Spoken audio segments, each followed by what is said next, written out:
নমস্কাৰ educated YouTube চেনেলটোলৈ সকলোকে স্বাগতম জনাইছোঁ। আজিৰ ভিডিঅ'টোত আমি আলোচনা কৰিবলৈ ওলাইছোঁ APSC তৰফৰ পৰা এখন নটিফিকেশ্যন জাৰি কৰিছে আৰু সেই নটিফিকেশ্যনখনত এনফৰ্চমেণ্ট ইনস্পেক্টৰ আণ্ডাৰ ট্ৰান্সপৰ্ট ডিপাৰ্টমেণ্টৰ পৰা 27টা পোষ্ট ওলাইছে আৰু সেই পোষ্টকেইটাৰ বিষয়ে এই নটিফিকেশ্যনখনত দিয়া আছে। তাকে আমি এই ভিডিঅ'টোত আলোচনা কৰিবলৈ ওলাইছোঁ। গতিকে বলক ভিডিঅ'টো আৰম্ভ কৰোঁ। পোনপ্ৰথমে কি দিছে চাওক, নেম অফ দ্য পোষ্ট দিয়া হৈছে, যেটো মই অলৰেডি কৈছোঁ। নেম অফ দ্য পোষ্ট দিয়া হৈছে enforcement inspector under transport department. Total number post কিমান আছে? 27টা পোষ্ট। ইয়াত এতিয়া আপোনালোকে দেখিবলৈ পাব টোটেল 27টা পোষ্টৰ ভিতৰত ক'ত কেনেকৈ কিমান পোষ্ট ৰিজাৰ্ভ হৈ আছে। পোনপ্ৰথমে ইয়াত চাওক, টোটেল অপেন কেটেগৰীত পোষ্ট আছে 14টা, তাৰ ভিতৰতে ৰিজাৰ্ভ ফৰ ওমেন হৈ আছে 5টা। নেক্সট আছে reserve for OBC and MOBC। OBC আৰু MOBC কাৰণে টোটেল নাম্বাৰ অফ ভেকেঞ্চি আছে 6টা আৰু তাৰ ভিতৰতে ৰিজাৰ্ভ ফৰ ওমেনৰ কাৰণে আছে 2টা। ঠিক একেদৰে ৰিজাৰ্ভ ফৰ টি ট্ৰাইবছ আদিবাসীৰ কাৰণে আছে টোটেল পোষ্ট হ'ল 1টা আৰু ৰিজাৰ্ভ ফৰ ওমেনৰ কাৰণে নাই। ঠিক তেনেকৈ ৰিজাৰ্ভ ফৰ চিডুল কাষ্টৰ কাৰণে আছে টোটেল ভেকেঞ্চি 2টা, ওমেনৰ কাৰণে নাই। ঠিক তেনেকৈ ৰিজাৰ্ভ ফৰ চিডুল ট্ৰাইবছ প্লান্টছৰ কাৰণে 2টা পোষ্ট আৰু ৰিজাৰ্ভ ফৰ চিডুল ট্ৰাইবছ হিলছৰ কাৰণে 2টা পোষ্ট আছে। গ্ৰেণ্ড টোটেল হৈ গ'ল পোষ্ট 27টা। তাৰ ভিতৰতে ওমেনৰ কাৰণে ৰিজাৰ্ভ হৈ আছে টোটেল গ্ৰেণ্ড টোটেল 7টা পোষ্ট। এতিয়া যিহেতু আপোনালোকে পোষ্ট ৱাইজ ভেকেঞ্চি ক'ত কিমান ৰিজাৰ্ভ হৈ আছে সেইটো আপোনালোকে গম পালেই। এতিয়া আমি ইয়াৰ স্কেলটোৰ বিষয়ে চাওঁ। পে স্কেলটো ইয়াত দিয়া হৈছে 22,000ৰ পৰা 97,000লৈকে পে স্কেল আছে, য'ত গ্ৰেড পে হ'ব আপোনালোকৰ 9,400 টকা আৰু পে বেণ্ডটো আছে 3। এইটো ক্লাছ 2 ভাল গেজেটেড অফিচাৰ পোষ্ট হয়। গতিকে যিসকল ইণ্টাৰেষ্টেড কেণ্ডিডেট হয় তেওঁলোকে এপ্লাই কৰিব পাৰে। এতিয়া আপোনালোকে এপ্লাই কৰিবলৈ হ'লে আপোনালোকৰ কোৱালিফিকেশ্যন কি লাগিব সেইটো চাই লওঁ। তাৰ আগতে আপোনালোকৰ এলিজিবিলিটি ক্ৰাইটেৰিয়া কথা দিয়া হৈছে, সেইটো অলপ চাই লওঁ। এলিজিবিলিটি ক্ৰাইটেৰিয়া কি আছে চাওক। মেইনলি আপোনালোক কি হ'ব লাগিব? অসমৰ কেণ্ডিডেট হ'ব লাগিব, পাৰ্মানেণ্ট ৰেচিডেণ্ট অফ আছাম।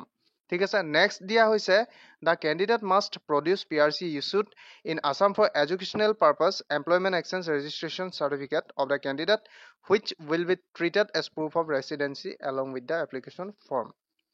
এতিয়া বহুতে কি ভাবিছে যে PRCখন মেণ্ডেটৰী।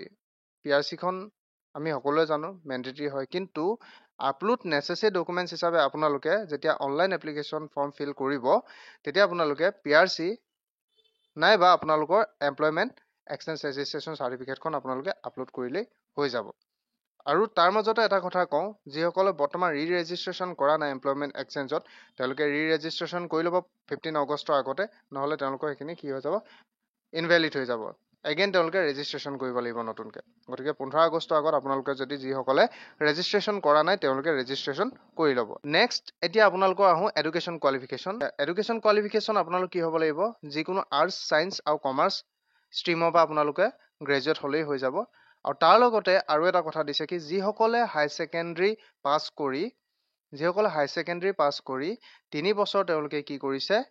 ডিপ্ল'মা লৈছে কিহত? অট'মোবাইল নাইবা মেকানিকেল ইঞ্জিনিয়াৰিঙত। ঠিক আছে। Recognise institute of government of Assam. গতিকে আৰ্টছ, ছায়েন্স বা কমাৰ্চ ষ্ট্ৰীমৰ পৰা গ্ৰেজুৱেট হোৱা ষ্টুডেণ্টে কি কৰিব পাৰিব? এপ্লাই কৰিব পাৰিব। নাইবা হাই ছেকেণ্ডেৰী কমপ্লিট কৰি 3 বছৰ অট'মোবাইল নাইবা মেকানিকেল ইঞ্জিনিয়াৰিঙত ডিপ্ল'মা লোৱা হ'লেও তেওঁলোকে কি কৰিব পাৰিব? এই পোষ্টৰ কাৰণে এপ্লাই কৰিব পাৰিব। এতিয়া নেক্সট এজৰ কথাটোলৈ আহোঁ।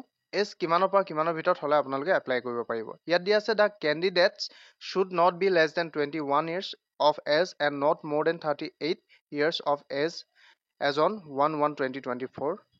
ঠিক আছে। গতিকে যিসকল কেণ্ডিডেটে বৰ্তমান এপ্লাই কৰিম বুলি ভাবিছে তেওঁলোকৰ বয়স 1/1/24 অৰ্থাৎ 1 জানুৱাৰী 2024 বৰ্ষত তেওঁলোকৰ 21 বছৰ বা তাতকৈ ওপৰত হ'ব লাগিব আৰু 1 জানুৱাৰী 2024লৈকে তেওঁলোকৰ বয়স 38 বছৰ নাইবা তাতকৈ কম হ'ব লাগিব। তাতকৈ বেছি হ'লে কিন্তু নহ'ব। এতিয়া ইয়াত প্ৰথমে কি দিয়া হৈছে চাওক, 5 years ৰিলেক্সেশ্যন থাকিব, এজ ৰিলেক্সেশ্যন দিব SC ST 43 yearsলৈকে, অৰ্থাৎ 38 years হৈছে ইয়াৰ মেক্সিমাম এজ। গতিকে এজ ৰিলেক্সেশ্যন হোৱাৰ লগে লগে এইফালে 5 বছৰ বাঢ়ি যাব, 43 yearsলৈকে SC ST এপ্লাই কৰিব পাৰিব। আৰু 3 years এজ ৰিলেক্সেশ্যন কাক দিয়া হৈছে? OBC আৰু MOBC, অৰ্থাৎ তেওঁলোকে 41 এজলৈকে পাৰিব। আৰু যি এক্স ছাৰ্ভিচমেনৰ কথা দিয়া আছে, এক্স ছাৰ্ভিচমেন তেওঁলোকে 50লৈকে পাৰিব, আনৰিজাৰ্ভ কেটেগৰী যিসকল এক্স ছাৰ্ভিচমেন হয়। আৰু যিসকলে OBC MOBC ex servicemen হয় তেওঁলোকক 3 বছৰ দিয়া হ'ব অৰ্থাৎ তেওঁলোক 53 years আৰু যিসকল SC ST ex servicemen হয় তেওঁলোকে 55 অৰ্থাৎ 5 years লৈকে তেওঁলোকে এজ ৰিলেক্সেশ্যন পাব। নেক্সট দিয়া হৈছে কি চাওক আপোনালোকে যেতিয়া অনলাইন এপ্লিকেশ্যন কৰিব তেতিয়ালৈকে আপোনালোকৰ যেটো এজ প্ৰুফ হিচাপে আপোনালোকে কি আপলোড কৰিব লাগিব ক্লাছ 10 বা ক্লাছ 12 যিখন এডমিট য'ত আপোনালোকৰ ক্লিয়াৰলি মেনশন থাকে আপোনালোকৰ ডেট অফ বাৰ্থটো সেইখন আপোনালোকে আপলোড কৰিব লাগিব। আৰু ইয়াত সেইসকল এমপ্লয়ৰ কথাও কোৱা হৈছে যিসকলে বৰ্তমান গভৰ্ণমেণ্ট সাৰ্ভিসত আছে তেওঁলোকেও যদি এই পোষ্টৰ কাৰণে এপ্লাই কৰিম বুলি ভাবিছে আৰু যিসকলে গভৰ্ণমেণ্ট সাৰ্ভিসত বৰ্তমান এমপ্লয় হৈ আছে তেওঁলোকে কি কৰিব লাগিব কম্পিটেন্ট অথৰিটিৰ পৰা এখন সাৰ্টিফিকেট তেওঁলোকে উলিয়াই আপলোড কৰিব লাগিব নাইবা NOC তেওঁলোকে দিব লাগিব।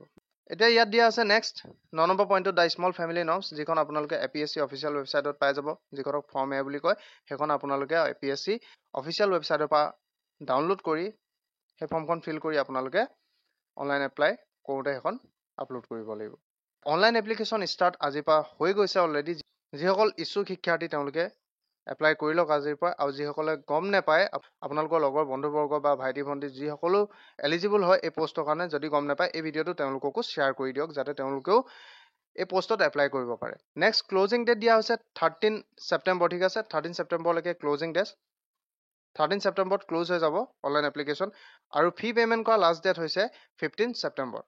এতিয়া এপ্লিকেশ্যন ফিজটোৰ কথা আহোঁ জেনেৰেলি দিব লাগিব অনলাইন এপ্লিকেশ্যন ফৰ্ম ফিল কৰোঁতে জেনেৰেল কাষ্টৰ ষ্টুডেণ্টে দিব লাগিব 297.20 অৰ্থাৎ এপ্লিকেশ্যন ফিজ 250 প্ৰচেছিং ফি 40 rupees আৰু টেক্সেবল এমাউণ্ট টোটেল মিলাই 297.20 rupees দিব লাগিব।